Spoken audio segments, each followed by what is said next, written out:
What do most Fortune 500 executives have in common? They learned important lessons on the fields and courts of their high school and collegiate sports teams. This is true for both men and women. Ernst & Young found that a whopping 94% of women holding a C-suite position played sports. Their wins and losses shaped their habits and who they would become. Join me on my journey to sit with some of the brightest executives in the world as we discuss how sports shape their professional trajectory. In partnership with Chief Executive Magazine, the voice of America's CEO community, I'm your host, Don Yeager, and this is Corporate Competitor Podcast. With me for today's episode is Delta Airlines CEO Ed Bastian. Ed leads a team of 75,000 employees, and I have to tell you, I'm used to listening to him on the screen of the airplane seat in front of me as a Delta passenger. In fact, I was joking with my team that while I have no idea what my driver's license number is, I know my Delta frequent flyer number by heart. But unlike the scripted airplane welcome video, this conversation with Ed Bastian reveals the heart that drives this leader. During Ed's tenure as CEO, Delta has been named the world's most on-time airline and ranked as the #1 airline in customer satisfaction by J.D. Power, The Wall Street Journal, and Fortune magazine. Most recently, Ed was named among the top 10 CEOs of 2021 in Glassdoor's Employees' Choice Awards, which speaks to his empathetic leadership style. Now, I know you can't see Ed talking in this episode, but trust me, you will be able to feel the truth of his story through the mist in his eyes. I have my notepad ready. I hope you do too. When we went through bankruptcy, we made a decision. We told our people when we succeed, and we were going to succeed, we would share the first fruits of those efforts with them. In February of 2020, we paid our employees 15% of our profits, $1.6 billion. Money isn't the driver, but what it is the thank you. That sense of purpose, that's the magic that creates a very special environment to work. Ed, thanks so much for joining us. It's great to be with you, Don. I look forward to this. I loved learning more about your upbringing because I'm so fascinated by CEOs who are able to manage themselves and manage major organizations through challenging periods of time and what it is that gave them the foundation that made them special. And I know that growing up in Poughkeepsie, your parents ran a dental practice out of their home while raising 9 children. As the oldest of those 9, what lessons did you learn watching leadership and management and family and all of those elements come together just right there in a single household? Well, probably prepared me for the airline world well, because there was always some crisis going on. Right? Who wasn't going to get a shower or go to the bathroom? We had 1.5 baths for the 12 of us, including my grandmother who lived with us in the house. Oh my gosh. And I don't want it to sound like we were underprivileged in any way. It was a wonderful house. It was a great family. We all learned to share a lot. We learned the importance of teamwork and how to get along, how to influence when you don't necessarily have authority, which is a key life lesson. We all learned, and I probably more than the rest of them, the importance of being a great role model. My parents drilled it into me time and time again. You've got 8 little ones looking at you, and you've got to make sure that you're always setting the right tone and temperament. So inadvertently kind of thrust me into a position of feeling somehow responsible for my own grades and my behaviors and my ambitions. I have to say I got out of the house as quick as I could and went to college far away in a small town in Olean, New York, St. Bonaventure. Never really lived home after that. There was a wonderful upbringing. I love that influence without title, right? I mean, that you had to try to figure out how to weave people together or to find opportunities even in a household to get where you were trying to get. How did you watch that model? Were you able to see some of that from your parents? Was there some way that you saw in them the kinds of thoughtful leaders, of thoughtful givers that you would want ultimately to be like? Yeah, my parents were wonderful role models for me. It's a very, very strong Christian home. My dad, as you may know, he ran a dental practice in the house also. So on top of 12 people, there was also a dental practice with people coming and going at all times, day or night. Right. Dad was really, those were when he was at his sternest, because my sister's bedroom was right above the office. And every now and then, somebody would jump on a bed or decide to wrestle on the floor or whatever, and there'd be a big boom and things would fall, plaster would fall from the ceiling on his patients. He wasn't too happy. He'd catch us giving rides to our little sisters up and down in the dental chair, and whatnot, and occasionally breaking the thing. So I lost my dad very early. He died when he was 52. My mom particularly had much more influence as a result of that on me then and still until she died. Unfortunately, I lost her last year.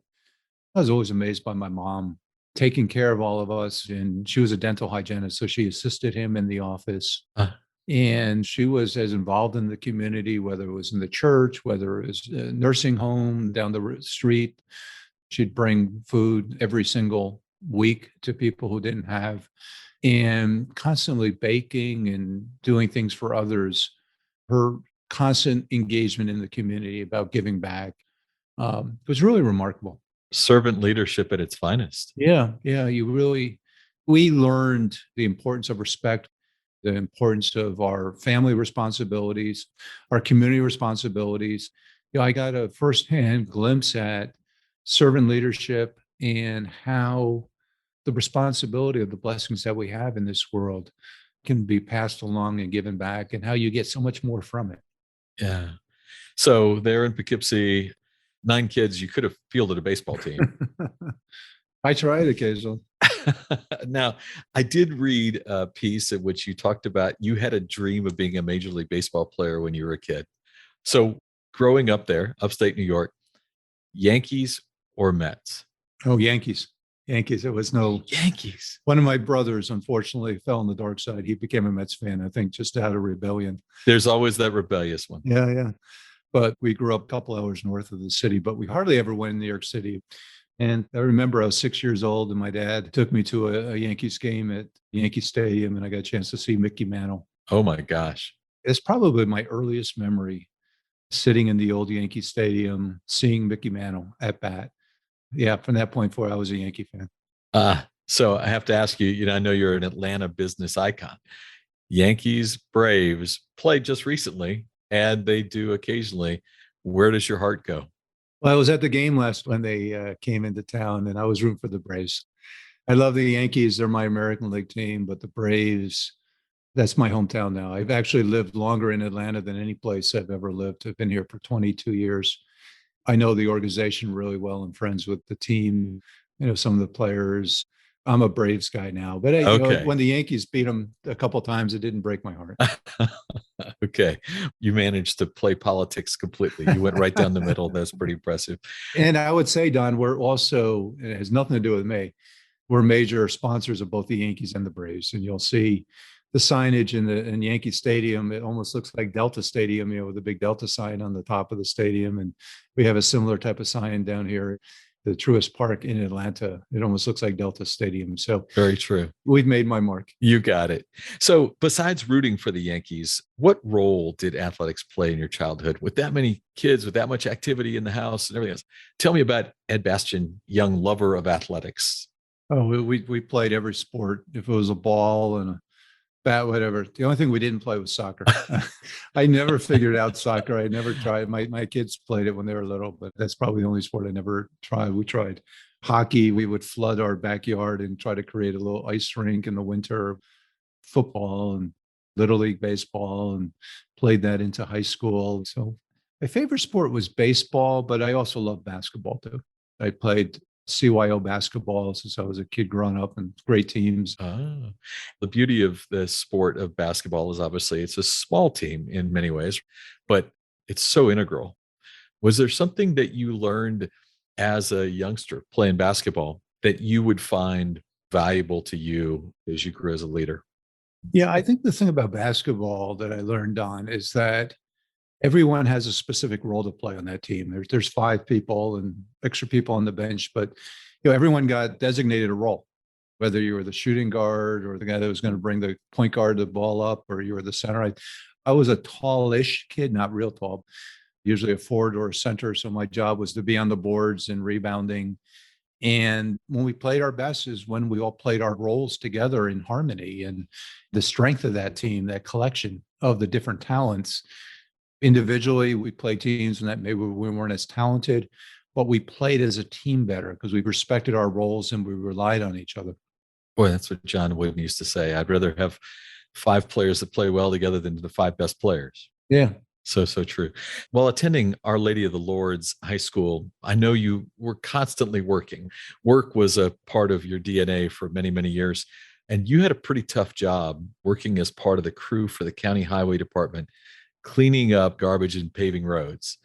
When a young person's asking you for guidance, Mr. Bastian, tell me, what do I need to do if I want one day to be successful? Where do you guide that young person? Is it into that idea that they need to constantly be industrious in finding work, or what kind of guidance do you give? The real value of those jobs, whether it's cleaning highways in hot summer days, worked in a rock quarry for a couple of summers out in a hot roof and cement crushing and asphalt making. And the value that had to me was selfishly, I didn't want to do that for the rest of my life. Sometimes you're knocking things off the list, right? Yeah, yeah. I feel bad because I'd work with guys that are 20, 30, 40 years doing that.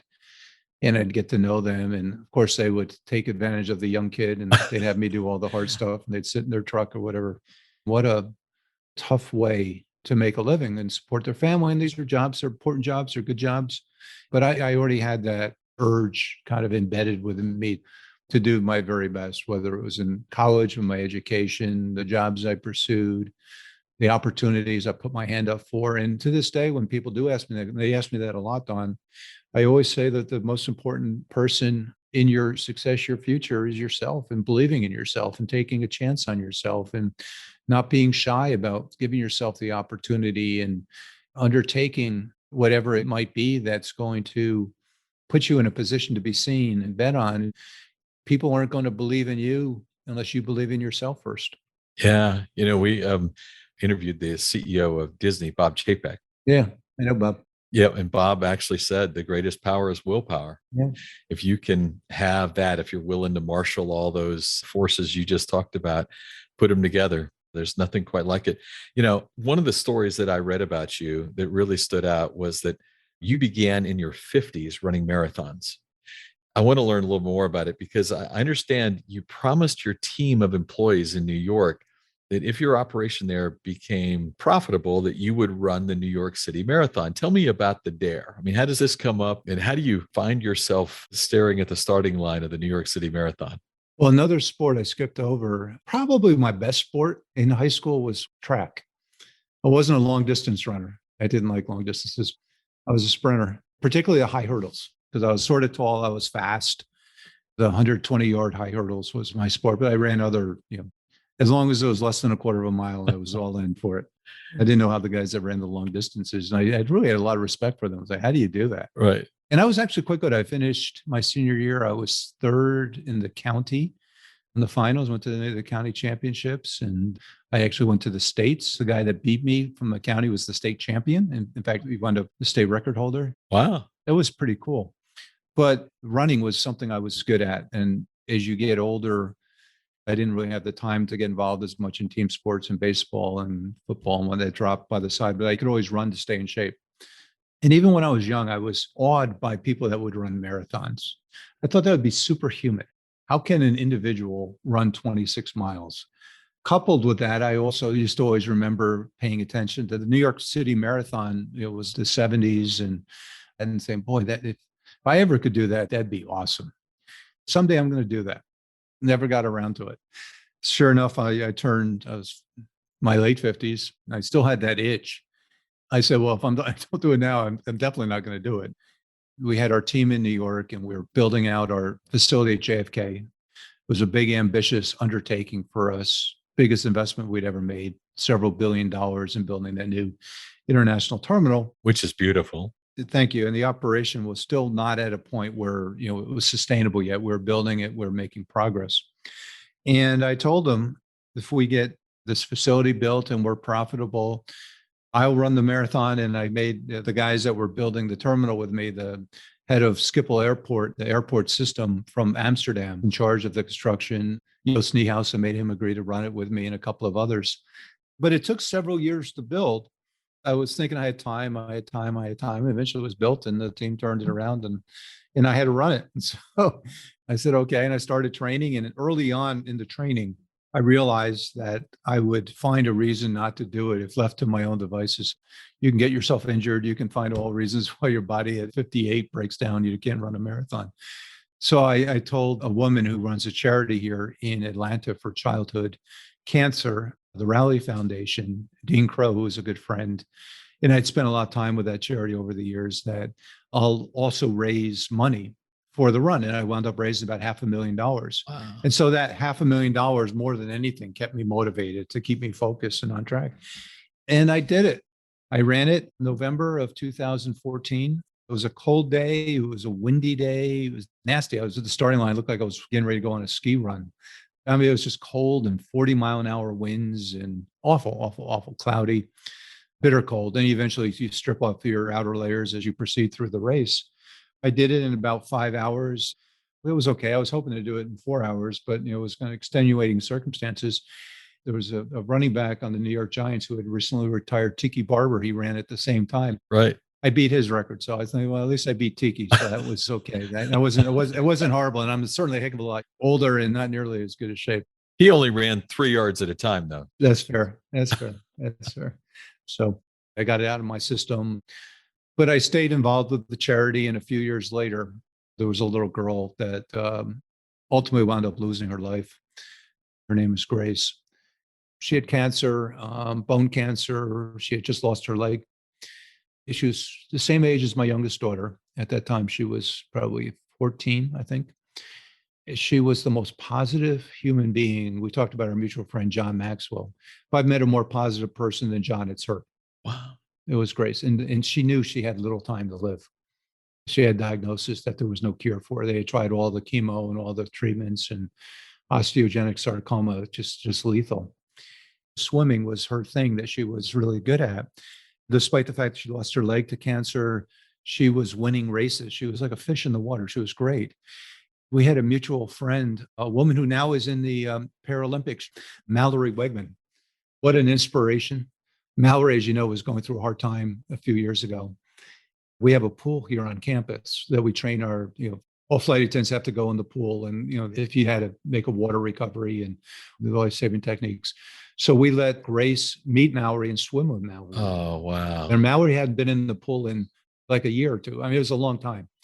It was just an incredible story. Mm-hmm. Annually in November of each year, there's a charity function that's held, and it's a donation.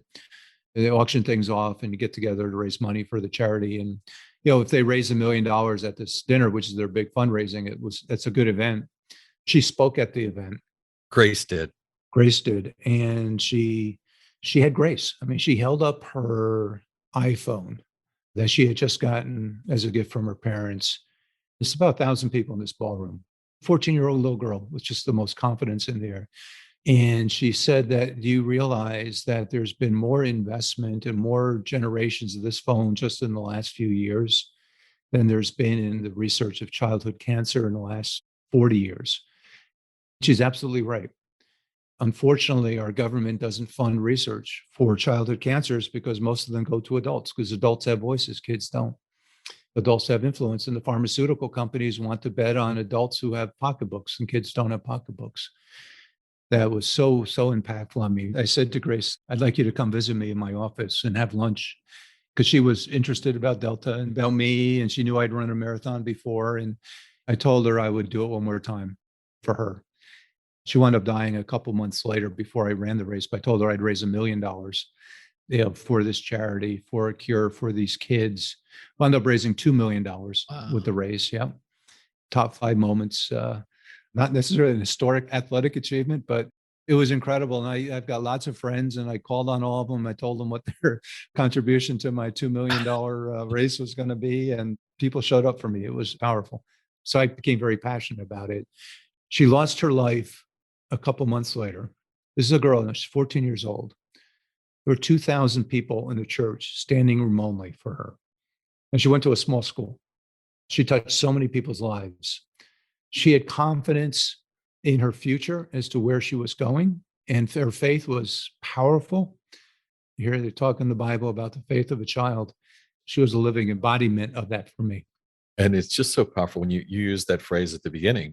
Sometimes when you see someone going through something and the perspective and the ability they have to be positive, it kicks the rest of us in the tail, right? Yeah. What am I going to complain about today? Yeah. That's powerful. What a great relationship.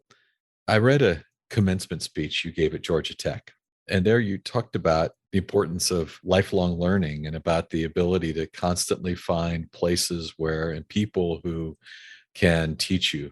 That sometimes we might become subject matter experts in certain areas, but the truth is our ability to really take advantage of opportunities to learn is what separates our opportunity to be best in class. Right. How are you committing yourself even today? Like, what are you working to learn right now? Boy, I have learned more in the last 18 months, probably than the last 18 years, honestly, Don. Not all by choice, of course. Right.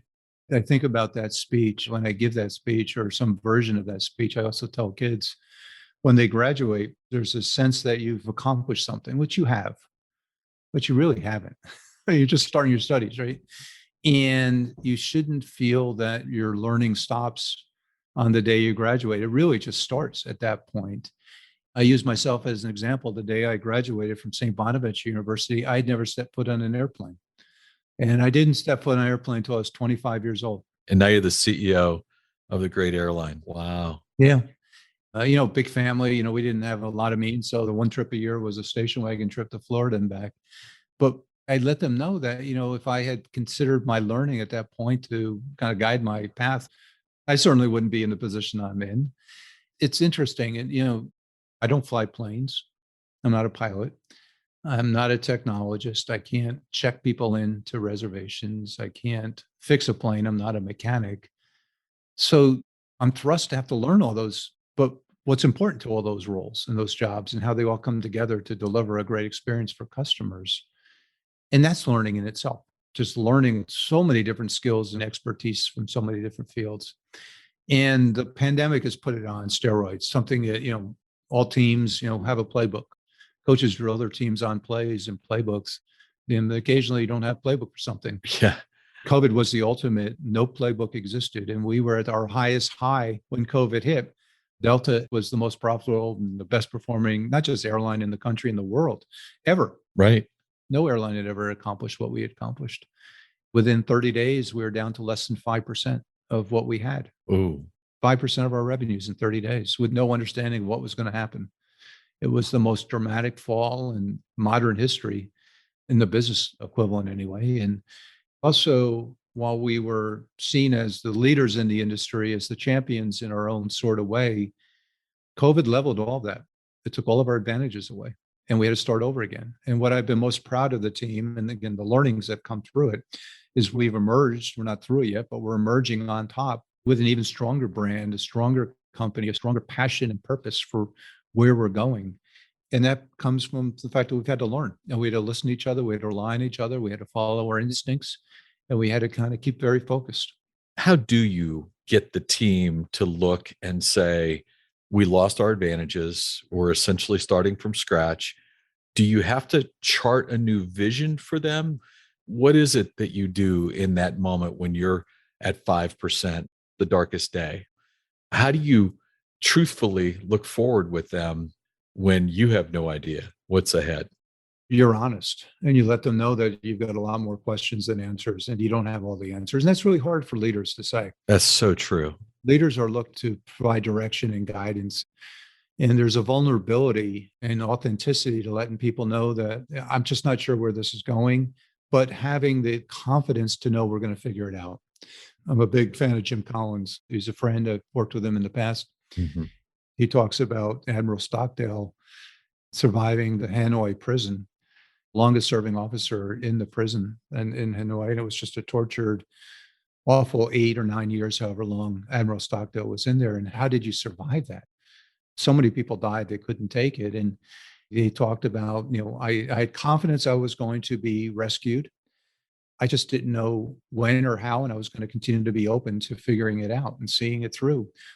Those that thought that, we'd be out of this in 6 months or we'd be out by Christmas, those are the people that died.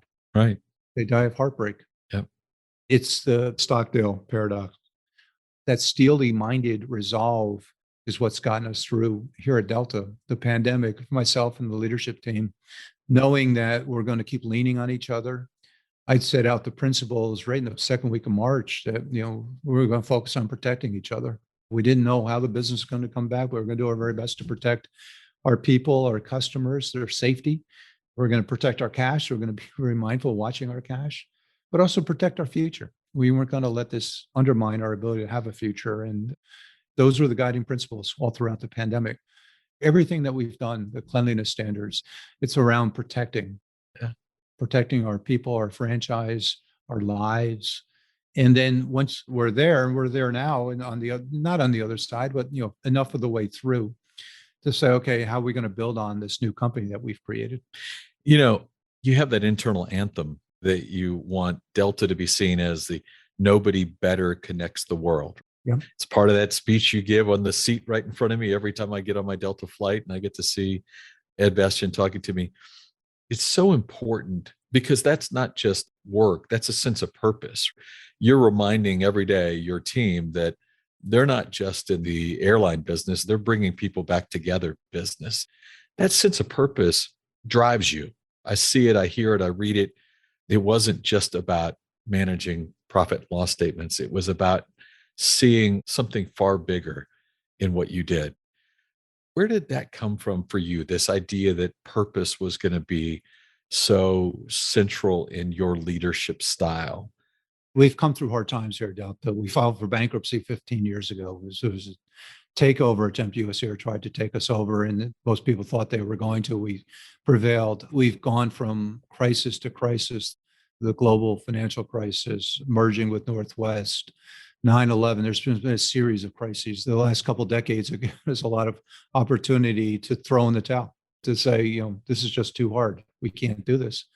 It's the people of the company that we feel an obligation to ensure that they will be positioned to succeed. My job is to serve them. My job is to give them the tools, the training, the opportunity to win in the marketplace. And I'm confident if I do my job of putting them in a position to win, they're going to do an amazing job to serve customers. And a lot of Delta people. You've been served by a lot of Delta people. You and I have never met personally until this point.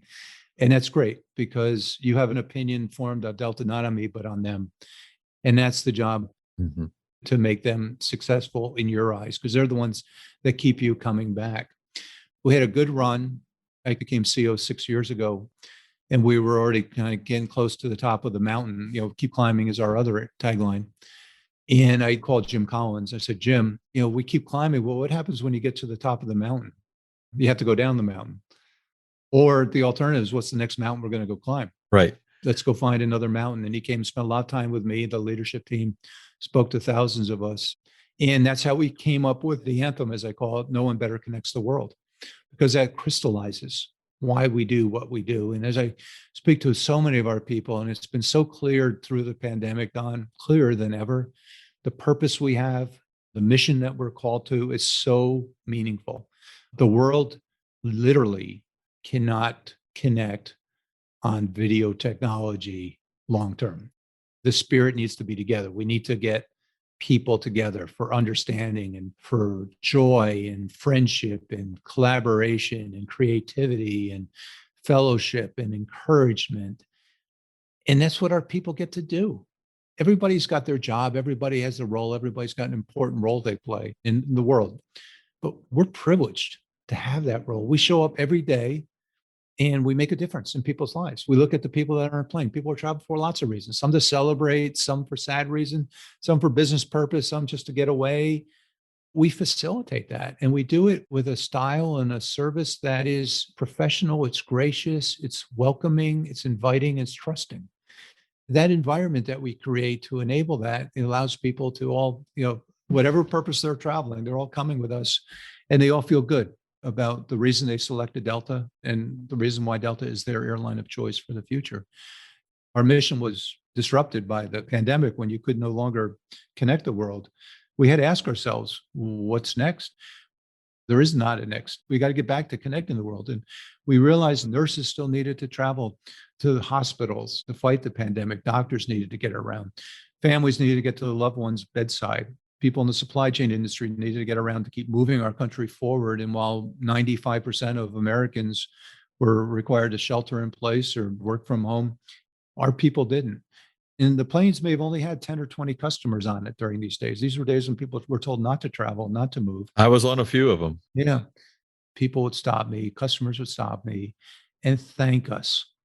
They'd say, if you weren't doing what you're doing by doing a really difficult task, I wouldn't be able to do what I need to do, whether it's to be with a loved one, to hold someone's hand through a tough time, or to conduct my business. And it's a bit emotional. It puts me back 15 months ago. People were losing people and we needed to keep pulling through. So we really felt like we were on the front lines of the crisis. It affirmed the purpose of what we do more than ever in the hardest of times. And in that, always protecting each other, protecting being the key word. I love that. And your hiring practice, love the phrase you've used, you hire for attitude, train for aptitude. When you're looking at all of these elements, you're trying to make sure they have the willingness to show up even when it's tough, all the things that are difficult that you're talking about here. How do you look for that in hiring? How are you trying to make sure you're adding to your team the kinds of people that are bringing what you're talking about right now to discretionary effort? They're bringing it to work every day, because they believe what you believe. Yeah. Well, we're a business that serves people.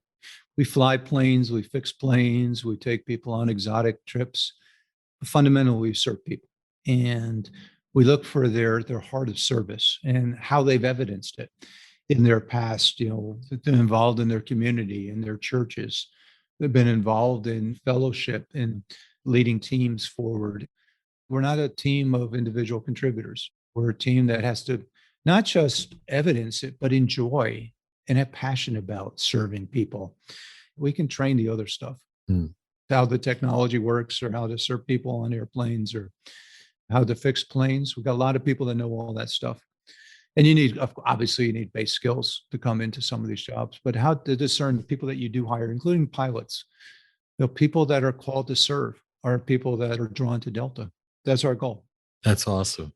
Our people here, Don, and you know this, many of them spend 25, 35, 45, 55-year careers with us. We have very little turnover, 2% on average. That's crazy. People love to work at this company. So the hiring decisions are really important, and we make good ones.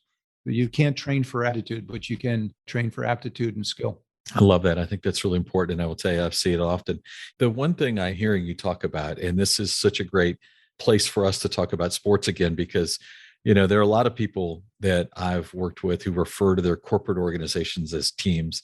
But the truth is, when you really break it down, it's a bunch of individual contributors wearing the same jersey. They're not really a team. They just happen to be employed by the same organization.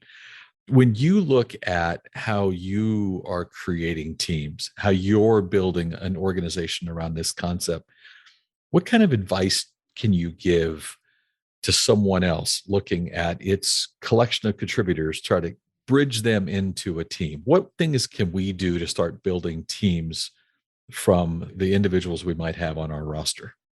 Why do you exist? Why does your company, why does your team, why was it created? What was the role to play? What's your mission? What's your goal? Your sense of purpose. By having a shared purpose, you wind up needing to think bigger than yourself. Anyone who can fulfill their purpose on their own, they're not very ambitious and they're not going to go very far. But everyone who can understand what it takes to generate something that's of greater value than what they can do themselves, and the roles each play, It's that shared purpose. And, for us, it's that shared great customer experience. And I do about Delta many times is about being the ultimate team sport because there's so many different technical parts of our company that need to come together to create a singular experience. When you board our plane and you land at your destination safely, early actually, with your bags waiting for you. You think about all the way from when you start and you book a reservation to the airport experience to the pilot flying the plane and the flight attendant serving you and the mechanics and the line mechanics is making sure the plane's ready to go or did the overnight check on it, or the people that serve you the baggage on the back end, or the technology under which all that sits. Any one of those skills individually are highly sophisticated, highly technical. You need a tremendous amount of proficiency, but they're all worthless Right. unless they come together. And we're only as strong as our weakest link. Right. So part of the company that's falling down, it pulls everyone down. We need to pull everyone up. And we talked cross-functional and silent. We use all the buzzwords corporate organizations speak, but it's really about delivering a unique individual experience every single time, 500,000 times a day, that makes this team work. There's no pressure in that. I love it. So one of the challenges in many organizations I've had a chance to be around and work with is that concept, we have a big purpose, we have a shared purpose, we have a responsibility to people, that can really exist at the executive level, but getting it down to that gate agent who's worried about trying to make sure that they're closing the door at the right time and all these little bits and bytes that they're most responsible for, keeping that sense of purpose all the way down to the frontline employee is such a challenge. I know you spend 50% of your time out of the office. That's right. How best do you make sure those frontline teammates are aligned with you on this great purpose? Well, one thing is that I am very visible and our leadership team is very visible, out into the front lines of the business. The beautiful thing about our service and our products, we get to experience it ourselves. Right. We're all customers. We all have our point of view. We can all see what it takes to deliver. A lot of it is about communicating and having an individualized relationship with our teams, not just myself, but our leaders. And one of the accomplishments and achievements I'm most proud of, Don, and it's taken a lot of work and a lot of people have helped me with this, is that just about everybody in the company knows me. And there's not a lot of companies where everybody feels like they know first name basis the CEO. I've met many of them, thousands, tens of thousands of them, over the course of my 20 plus years here. And there's not a flight I get on that I'm not in the cockpit or the galley. And they always say, I met you 8 years ago. You were taking your daughter such and such. And yeah, I have no idea. I can't remember. One of those tricks I learned is you never say good to meet you. It's good to see you. Right. It's good to see you. Yeah. There you go. Yeah. We do a lot in big settings, thousands of people together, small settings, galleys. Just communicate, and keep people with you because we're on a journey together. And they all feel like they understand their part and their role. So that's visible leadership. I just can't emphasize from the very top of the company. It's so huge. Yeah. I love being in the break rooms and being in the galleys and being out in the front lines and walking the floor over at Atlanta Airport or wherever I am traveling, which I'm really looking to get back to much more actively now that we're on the other side of the pandemic. The other thing that we did that cements it, Don, is that when we went through bankruptcy, we made a decision. I was the architect of this, which I'm proud of. We told our people that when we succeed, and we were going to succeed, we would share the first fruits of those efforts with them. And we put in a plan that pays our employees 15% of our profits to our employees. And our employees get all of that money, that 15%. Management doesn't get any of that. It just all goes to our frontline employees. When I first started talking about it, and we were losing money because we were in bankruptcy and stuff, and people didn't think much of it. They kind of laughed a little bit. Yeah, that'll be a nice day. But as it grew and grew and grew, we got up to February of 2020. We paid our employees $1.6 billion. Wow. Yeah. Paid it on Valentine's Day. Every year we paid on Valentine's Day. That's genius, by the way. And it represented like 18% of their pay. Wow. And they never know how much it's going to be. And money isn't the driver, but what it is the thank you. Yeah. It causes them to realize, no, we got to do this as a team. We got to kind of keep pushing this because I want that check next year. And it's life-changing money. I'd ask people, what did you do with your profit sharing money? Well, a lot of people saved it, which is good. But a lot of people say, I finished that addition on my house, or I was able to pay off that student debt, or I was able to have the wedding for my girl that I wanted to have, or connecting that to the company, that sense of purpose as to why we do what we do. That's the magic. That's the chemistry that creates a very special environment to work. You mentioned grace. You mentioned running that marathon, top 5 moments in your athletic life and career. Mm-hmm.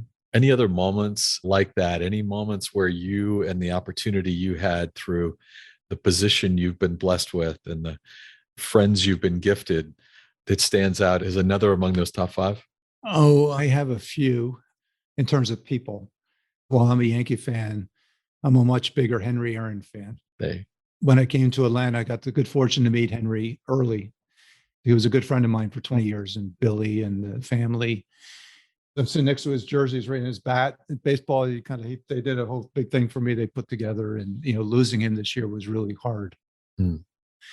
Such a dear person, such a well, you talk about the life story of an American hero, an athletic hero, and what he had to overcome. Wasn't deterred. And you think about that determination and that resilience and that grace. He's my champion, short of my mom, in this lifetime. So it goes back to my baseball roots. Henry was my athletic hero. The other thing I would say, Don, I mentioned earlier, we fought a takeover battle. We almost lost our company to US Air back in 2006. We had no reason for being, and it kind of really ignited a flame in us.